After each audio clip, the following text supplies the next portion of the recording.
Assalamu alaikum.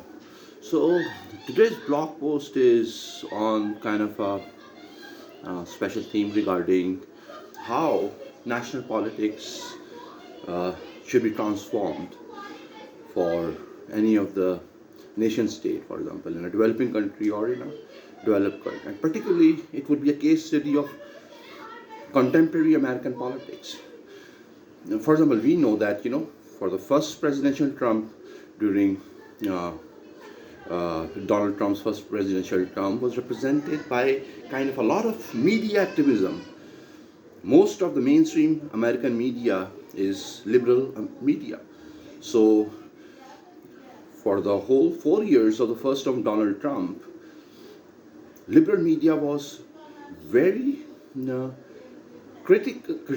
They were most of the time criticizing the government strategies of Donald Trump. Foreign policy that is represented by the first term of Donald Trump was hugely criticized as well. While his economic policies with a trade war with China did not really go well with the liberal economists. But most importantly, what is happening today? I mean, of course, it's been just a couple of months that Donald Trump has started his second term. And it's a new world.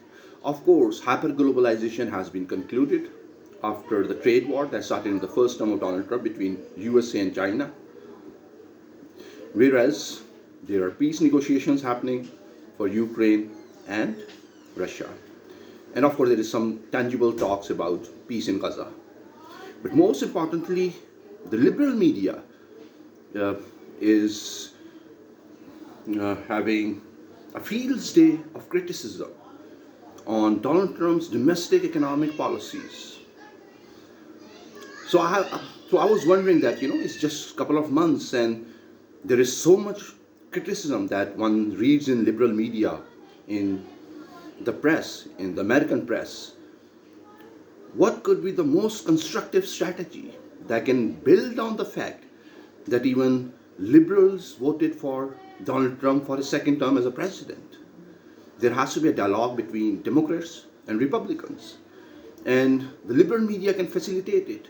So I had just an idea. I'll briefly present that idea. For example, it's pretty okay. Let's say for the next few months, the liberal media, the thought leaders, the liberal thought leaders, which dominate American intellect, which represent American intellect, and most of the creativity that is represented by United States of America, they can be criticizing the government, Donald Trump's domestic governance policies, his economic policies, his foreign policy, while that criticism might not be really constructive, with kind of suggestions, with kind of a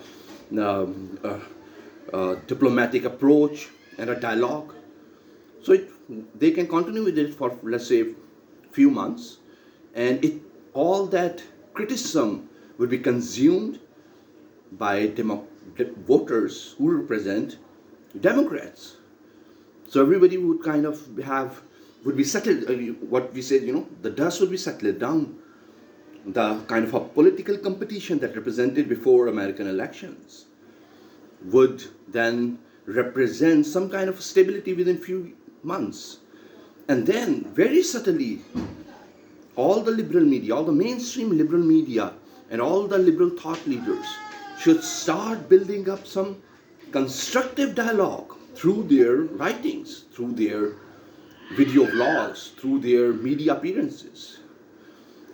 And thereby, there should be a tangible dialogue within American society to make America great again. And that should be an exchange of ideas between the liberal Americans and the conservative Americans, and facilitated through the Senate and representing both Democrats and the Republicans. And absolutely that dialogue can only be started by somebody like Paul Krugman. Because I've been reading his articles, every day he would write a blog post. And I was thinking, why there is only criticism for the government, for Donald Trump? Why there is no constructive dialogue happening, no constructive suggestions? Why there are degrees of failure for Donald Trump?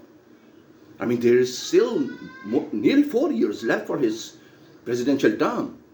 That's not how American economy is going to benefit.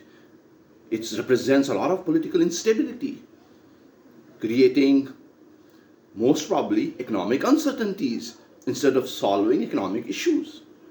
So, for example, this I can give the suggestion to Paul Krugman, who is Nobel Prize winner trade economist. I have done a lot of work based on his work.